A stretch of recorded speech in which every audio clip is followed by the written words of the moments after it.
后来继续来看这个刑事局判一件全台湾上大宗的双尸烟弹的毒品案，查到原料135公斤，市价是27亿。另外，伫花莲的山区，这个原住民的部落嘛抄到做安非他命的工厂。 刑警爬过围篱下，拢要去徛家厝，敢若看到厝内堆满真侪拿熟的塑胶桶仔，嫌犯他妈体未负反省，叫警察抓抓起来。警察伫咧厝内瞧到真侪做毒的器具含原料，甚至佫有冲锋枪含真侪枪支。做毒的工厂就秘伫咧花莲山顶一大原住民的部落内底，嫌犯上阵四周围有树拿抓咧，无人知，佫趁山道里风台扫来。 赶紧制作毒品。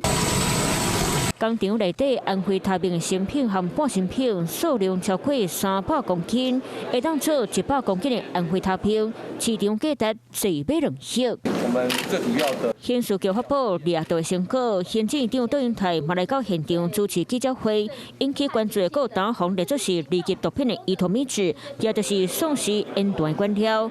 检警当即调查到139公斤，市场价值拢总27亿，是伊托米酯红列管以来全台湾数量上多的。